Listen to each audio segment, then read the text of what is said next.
firstly, my shameful plug at the start. The reason why I'm doing this challenge, apart from the fact that I'm actually really enjoying the feedback and how much this seems to be helping people, it's also making me super excited for my new book, which comes out on the 12th of October, and you can pre-order now. Also to remind you that you can win a copy of the book. I will announce the winner of yesterday's competition at the end of today's video. And I will also let you know how you can win one tomorrow. So today we're going to get into some sensitive material. I know that when I was suffering from fatigue, one of the most frustrating and challenging things was when people used to infer that my very real, very difficult physical symptoms either weren't real or were simply a result of what was happening in my mind. It was almost like having phantom limb pain, having had an arm or a leg amputated and having pain and saying, I've got pain in this limb, and people saying, you don't have that arm or that leg. How can you possibly have pain? That pain is simply not real. And when you're suffering from a set of symptoms that already are incredibly difficult to be with, and then you kind of meet this cultural perception that it's not real or it's all in your mind, it's incredibly difficult. It's one of the few things that may have given me a short-term hit of energy to want to get strong with someone and to want to shout, to scream, I'm suffering from a real physical condition. And yet, one of the things that I came to discover along the way of my own healing journey was that what was happening in my mind and my emotions had some effect on my physical body. There's a very big difference between there being a relationship between what's happening in our mind, what's happening in our nervous system, and that impacting upon our body's capacity to heal, that impacting upon our symptoms, and those symptoms being imaginary, or those symptoms not being real. And that's part of what we're going to get into in today's session.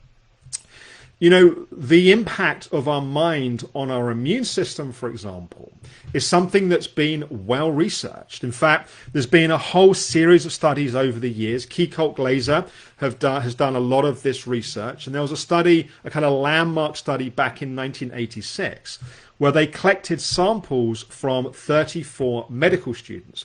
By the way, anyone that's ever wondered why a lot of research gets done on medical students, they're very easy to recruit into research studies. The finding was, so they took a whole bunch of immune markers a month out from exams and on the day of exams. Anyone here who's taken exams knows that, particularly if you haven't prepped very well, exams can be super stressful. And what they found was a bunch of impacts, but particularly our NK cells, our natural killer cells, whose job it is to help seek and kill infections, were significantly reduced on the day of exams. Simply, the stress of doing exams was causing a reduction in the capacity of the immune system to fight infection. I thought, though, and there's been a whole series of these studies, but a particularly interesting study, which was done in 1995, was looking at the impact of stress on wound repair, on the ability of the body to heal. Because it's not just the question of what causes someone to get fatigue in the first place. It's also what stops your body from healing. You know, for example, we get a cut, and if we keep that cut clean, and if it's torn apart, we might stitch it together. There's no drug that we take that miraculously heals that cut. The body has an amazing capacity towards healing, but sometimes things get in the way of that process. One of the questions I'm often asking of people is not just what's caused them to get sick. That's part of it, and we're going to get into that tomorrow. But also what is stopping their body from healing. So in this study in 1995, they did a 3.5 millimeter muscle biopsy. So they basically inflicted a kind of measurable wound on the body. And they had a standard control group, and they had in the active group people that were caring for relatives with dementia. Anyone that's been around someone with severe dementia, it's actually incredibly stressful. And if you're caring for someone you love in that situation, we know that's going to cause more stress. The finding was in the research group that 3.5 millimeter muscle biopsy took 24% longer to heal. What this shows us is when our nervous system is overactivated, when we're in a state of ongoing stress, it affects our body's ability to heal. Now, there's some really super important research that I want to get into now, and I'm going to keep this super simple. I hope I did. I thank you for the comments yesterday. It sounds like I did a relatively good job of making mitochondrial function relatively accessible. So this is some of the research done by Dr. Robert Navio, who is a professor in residence at the University of California in San Diego, and has developed a body of work around what he calls cell danger response. This is looking at the impact of stress, both external and internal, on our cellular function. Particularly, Dr. Navio looks at mitochondrial function. I did say that these daily videos have a sequence, so just a little reminder, if you missed yesterday's session, I want to remind you to go back and watch that because it will give you context of what I'm about to talk about. We talked yesterday about our mitochondria. This is in a sense, the power stations within our cells which are making and developing energy. What I didn't say to you yesterday is that our mitochondria actually have two functions. They have the function we talked about of making energy, but they have a second function of danger signaling. When there is danger in the environment, it is the job of our mitochondria, partly because of how efficiently they operate, to spread the message of danger in the body. It's a little bit like if you imagine back in coal mining days. My paternal grandfather was a coal miner, and I never met him, but there's some stories that I've heard. Back in those days, they would go down the coal mine and they would take a canary, because if there was a gas leak in the coal mine, the canary would fall unconscious. Now, if they got out quickly enough, the canary would be okay. This wasn't like a kind of massacre of canaries, but it was an early warning signal. It was a way of knowing that they might not be able to smell this gas, but the gas could be deadly.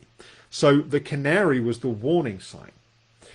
Our mitochondria are a little bit like the canaries in our body. They're spreading the message that there's danger. But here's the thing. When we are under sustained stress, when our nervous system is activated, our mitochondria have two jobs. They've got the job of energy production, but they've also got the job of danger signaling. When we're under threat, they will prioritize danger signaling over energy production. And if you want to go deeper into this work, I do talk about it a bit more in a book, but you can also research Dr. Robert Navio, spelled Navaux, or you could just Google cell danger response. And some of the papers are super theoretical and academic, and there's a growing body of research behind the really genuinely amazing work that he's doing. What it really shows us, though, is the impact of an overactivated nervous system. And we're going to talk more about this through the challenge. But the impact of an overactivated nervous system is not just on our immune function, like the original research on natural killer cells. There's a bunch more research. It's not just the impact on our body's ability to heal a wound. It's not just the impact on digestive function. There's all these different ways that the research shows us that stress impacts the body. Stress also directly impacts our cellular energy production. It impacts our mitochondria. It impacts our ATP production. This is why learning to be in a healing state is really important. I'll come back to what that means as we go through this challenge. It's also why I think understanding this piece is important in the context of we're not talking about making up symptoms. We're not talking about, like my example of phantom limb pain, like your mind telling you that you have symptoms that aren't there. There are cellular processes affected by our nervous system being in different states.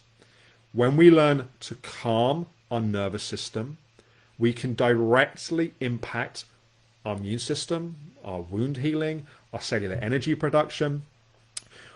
For some people, this can be a critically important part of the healing journey, like the most important piece.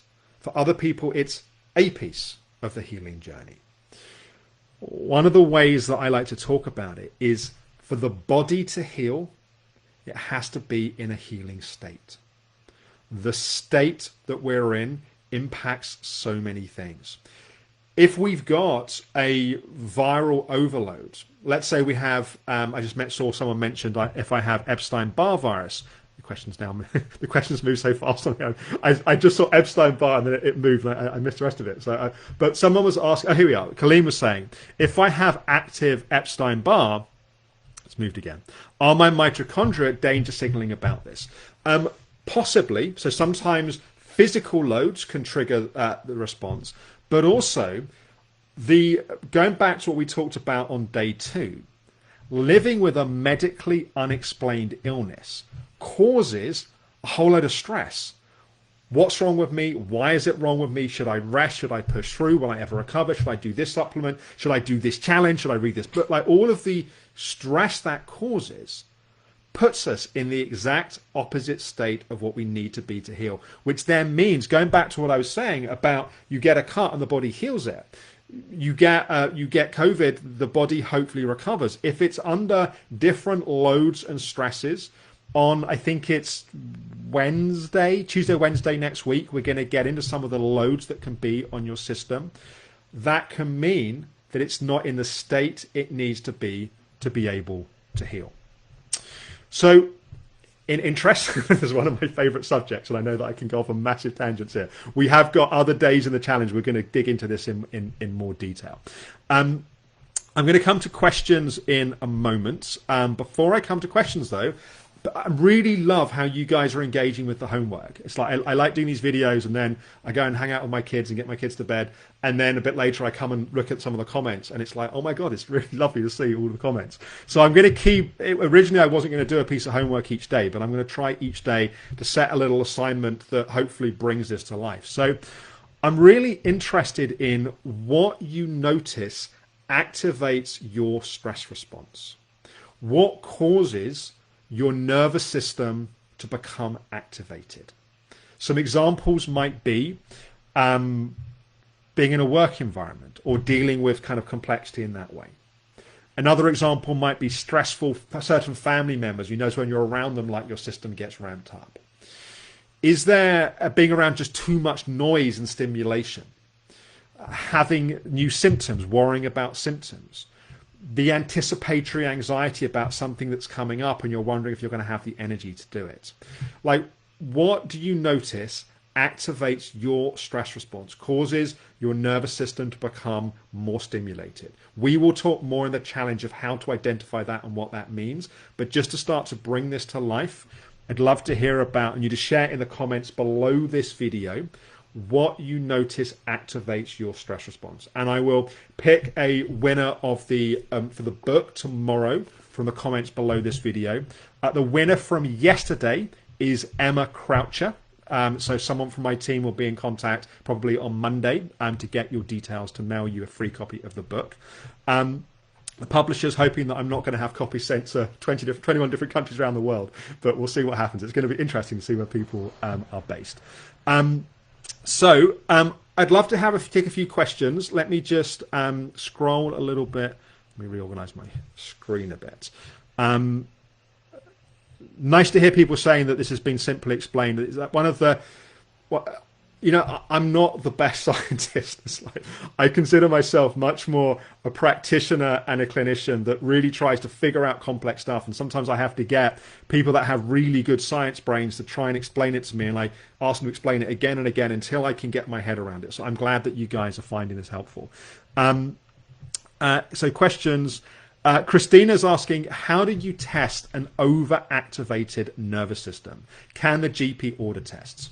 So there's a whole bunch of ways that one can look at the nervous system. You can look at it from things like heart rate variability. You can look at it from just heart rate. There are different things like you know, aura rings like this, which I'm testing. I'm not endorsing at this point. I'm doing some testings like sleep and heart rate. There are other ways at looking at the impacts on hormones. Do you have raised cortisol? That's one of the things that often goes up under stress. You know, from my perspective, what's more important than all of that biological data is really learning to identify in your own body. Like, when do you notice your body is wired, and when do you notice it's calm? And what are the things that trigger and cause that to be the case? So really, you know, one of the things that I often notice when I start working with people one-on-one, and I know that in things like the Reset program, a lot of people, when we do the homework around this, identify this, that initially we become normalized to the state we're in. And I've sat there many times over the years, we're talking about to someone and they're saying, this all makes sense, Alex, but I'm not stressed. And yet they can almost not sit still. They're swinging in the chair and it's like they're kind of tapping their feet and it's like their whole system is wired, but they've just normalized to being in that state. The more awareness we have, the more we can start to recognize that awareness alone can help us start to calm it down. Iris says dealing with insurance companies. Yeah, I think sometimes trying to get people that don't understand what's going on to understand can be incredibly difficult. Just reading through, is there any more questions? Victoria says trauma healing is so important in relation to what you're discussing. It really is, Victoria, and that is something we're going to talk about and we're going to get into. Let me keep scrolling through. Any questions?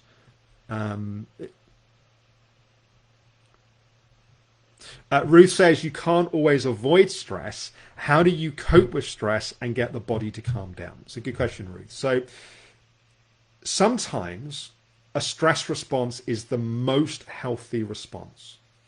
Let's say you're walking down the street and you don't see a bus and suddenly you get a massive hit of adrenaline and cortisol, and that's what allows you to avoid it. That is a healthy response. Or let's say that you're doing your driving test and you're a bit nervous, but like you're hyper aware. That you don't want that to go too high, but that's sort of a good thing because it means you're really focused. If you talk to any, even musicians that have been performing for decades, they will say when they walk out in front of, 20,000 people or 50,000 people, they've got a load of adrenaline and cortisol pumping through their, they feel, wired. And sometimes they might label it as anxious, they might label it as excited, but that's what allows them to be super focused. But what you don't want to do is end up living in that state. We'll get into this more in the challenge, but one of the ways that I talk about it is I call it a maladaptive stress response, when a healthy response has become maladaptive. And that's when we need to learn to recognize that and calm that down. But we will talk about that more as the challenge unfolds as well. One final question. Fiona asked, does adrenal fatigue reduce your ability to handle stress? Yes. One of the things that can happen is if your adrenals are under constant stress, and we are going to do a day on hormones in the adrenals, that after a while, your ability to produce a stress response gets depleted. And then it's almost like you get a more intense response because your body has to work even harder to create that response. So I hope that's been helpful. A couple of things to say at the end. Firstly, Lucy and Gemma from my team, by the way, huge thank you to Lucy and Gemma. I get the joy of turning up and talking to you guys, but they have to do quite a lot of all the hard work that happens around things like this challenge. So Lucy is each day taking the key points from these sessions and putting them into little summary cards. She's also taking highlight video clips and putting them on my stories on Instagram. So if you're on Instagram and you're following me, you'll see those anyway. If you're not following me, I put in the description at the top of today's video my Instagram handle, which is @AlexHowardTherapy. If you go and follow my Instagram, you'll be able to then see those summaries, which I think are a really good way of reminding you of the key points that I cover in these live sessions. On tomorrow's session, we're going to be talking about my approach, or the Optimum Health Clinic approach to mapping and understanding fatigue. I'm going to talk about two different maps. The map we use to decode fatigue and the map for creating your path to recovery. It's an important session because the first map sets up the section 2 of the book, which we're going to be coming into from Tuesday next week. And the second map sets up section 3 of the book, which we'll get, I guess, to the following week. And then on Monday, we're going to do a Q&A session, and I'm going to pick up a bunch of the questions that we've not had a chance to cover so far. I know Lucy and Gemma have been going through, and they'll pull out some of those questions. Also, I know someone asked if there's going to be an audio version of the book. Yes, there is. And I recorded it myself. That was like super important to me. I'm always a bit disappointed as an enormous book lover. You probably can't, there's like 1,000 books in my office here, like I'm a bit obsessive. I'm always really disappointed when the author doesn't read the audiobook themselves. So I put a lot of heart into the audiobook. I believe it's not yet available for pre-order. It will be, the publisher said it will be available soon. It'll be on Audible and wherever else I guess you get audiobooks. The book itself, though, is on pre-order now, and I'm going to be even more blatant. I have I'm a bit vulnerable saying this. I have a secret wish, and my secret wish is that we hit the Sunday Times bestseller list on the week of publication in the UK, and all of the pre-orders up until that first week on the week of the 12th of October count for that first week. Now, we may or may not achieve it, and I'm completely fine if we don't achieve it. And actually, if we don't achieve it, it'll be good in some ways, because I told my girls that I wanted to do this, and it'd actually be quite good for them to see me fail in some ways. I said, because when they set goals, they're so excited to want to achieve them. I said, it's okay if I don't. But I would quite like to. So if you do want to buy the book, that's awesome. I'm sure you realize at this point, you do not need the book to go through this challenge. I'm just trying to give you as much value as I can in these videos and not hold anything back, in part from obviously the time frame that we've got. So the book's available pre-order. The ebook, the Kindle, whatever ebook is available pre-order, and the